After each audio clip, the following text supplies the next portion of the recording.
Well, happy Easter, all you mighty marvels and mini marvels, or anybody else who is joining us. Happy Easter. Easter is all about the resurrection of Jesus Christ. Over 2,000 years ago, Jesus died on the cross and rose from the grave so that we could have eternal life for anyone who believes in him. We're going to get to our painting. Here's what we're going to do. You can either have your painting in a portrait mode, which is like this, or landscape, which would be turned sideways. I am going to use the portrait mode, and you can use whichever way you want. So we're going to start off with putting our colors down. You have red, yellow, blue, and we're going to add white. Red, yellow, and blue are the primary colors, which means you can make every color with these three colors. You're going to want to take clean water, fill your brush, and then start wetting your canvas. And just fill your entire canvas. My canvas is a little wobbly, so I gotta hold it down. My surface is angled, but you can use a flat surface like your table, and that's fine.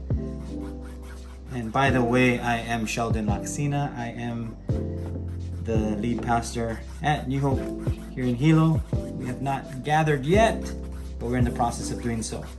But as for you, as we celebrate Easter and the resurrection of Jesus, just keep flooding your canvas with water because you want it to be wet.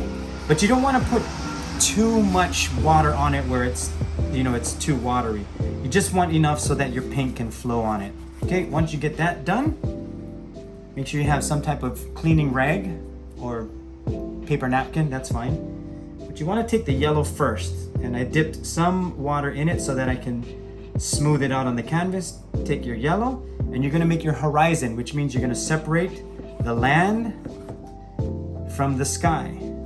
And you just fill it in with yellow.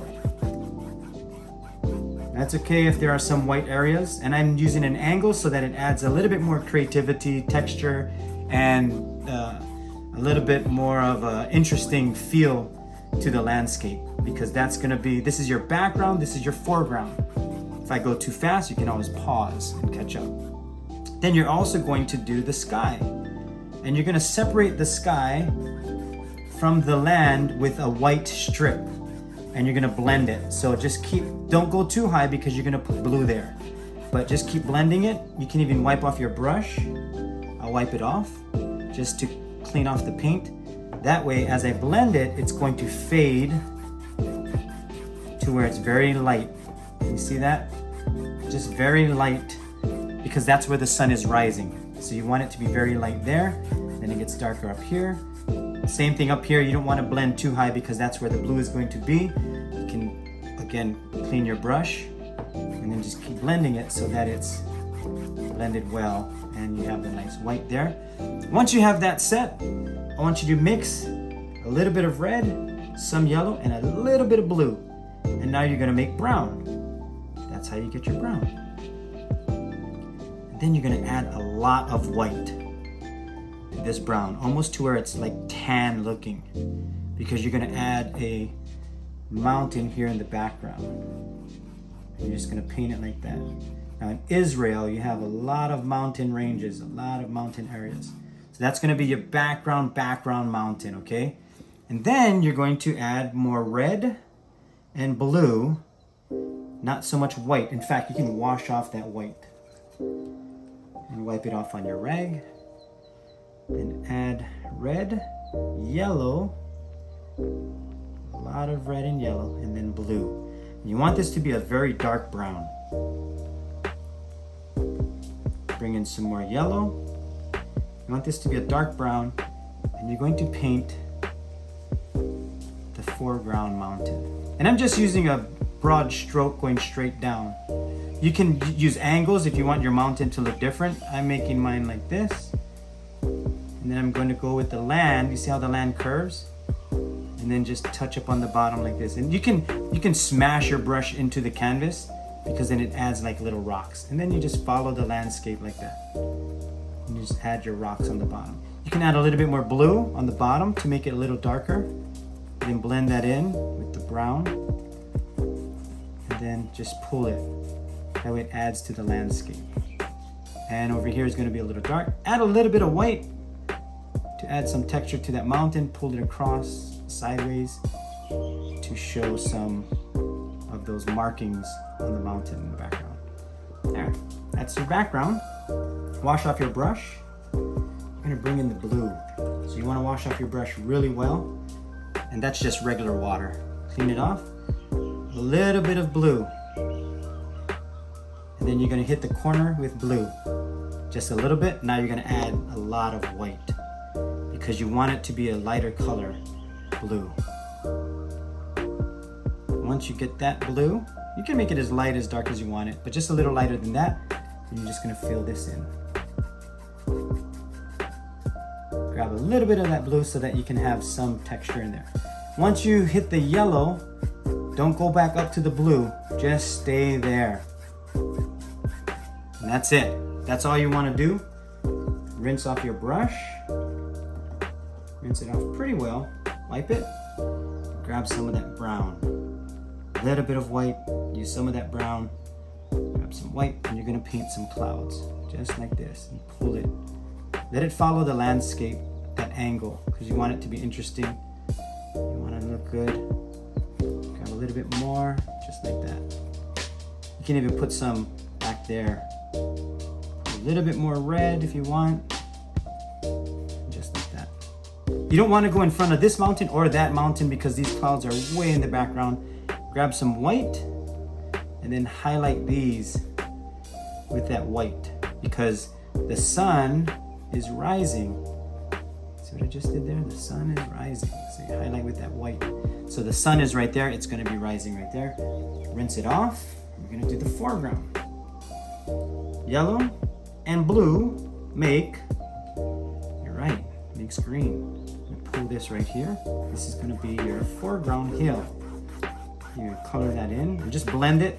Now my canvas is a little, if your canvas bounces like that, you can hold it down with your hand if you need to. And you're just gonna fill this all the way in with this green.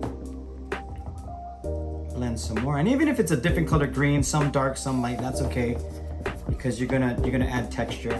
You can even pull it up if you want, so that it looks like grass, and then just blend that, pull it up like that if you want to, and that'll be fine. Once you have that done, I'm going to make, once again, brown. I'm gonna grab the yellow. You can even mix in that brown that you had earlier. Some blue, yellow. And you're gonna see your brown, your different colors of brown, depending on how dark you want it, how light you want it. If it's too dark like this, it's too purple, bring in a lot of yellow and then some more red. Red will bring it more towards a brown look. That's a good dark brown. I'm gonna start right here. I'm gonna make a tree. Just go very thin and then thick. So thin and then thick. And these are your roots on the bottom. So with any tree, it's gonna start off thin at the top, thick at the bottom. And then you can bring in your branches. Bring a branch up like that, another branch like this, and very thin.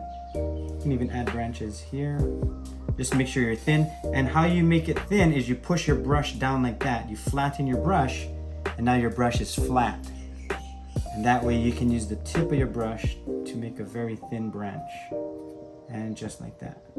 So not too much. You can even put like a broken branch here. You know how a branch broke off in the younger years? It's up to you.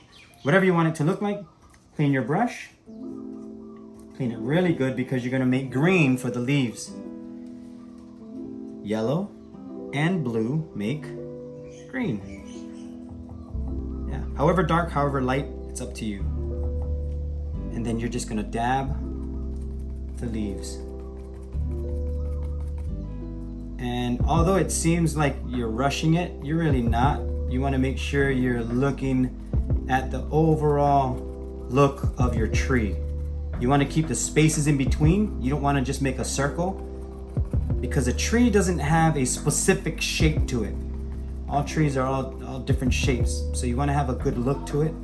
Once you got that done, and that's your tree, maybe what you can do too is pull some of this darker green with some of the dark brown, and then you're gonna wanna make a shadow here. Just because the sun is on that side, and so you're gonna have a shadow on this side of the tree. and that's fine. And what you can do is grab some of this brown and make some of these areas, put some rocks in the background. You could even do this before the tree. I should have done this before the tree. But you add these little rocks and things in the background, put some brown, make it a darker brown. And then you could just add tiny little dots. Not too big. That's a little too big. And just tiny dots. Don't go too big. That right here is a wonderful mistake. And then you're just gonna have to clean it up. I'll probably add some white just so that it doesn't look that bad in the background. Okay, that's fine. We work with whatever we have. You can even, I think my tree needs help. So I'll probably add some more yellow, green, even some white on my tree because I want it to be highlighted a little bit. Green, and just tap like that. Just to add a little more texture. Bring in some dark green also. Grab some dark, make it darker. I should have washed the white off, but make some darker green and put it on the bottom side of the tree because the bottom side is where the shading is going to be. So make a dark green on the bottom. Okay, that's your Easter sunrise. I hope you enjoyed it. I hope yours came out like how you wanted it to. If not, that's okay. Everybody is an artist in their own special way. You don't need to compare it to anyone else's. I hope you enjoyed it. Hope you had fun. And once again, happy Easter, for He is risen. God bless.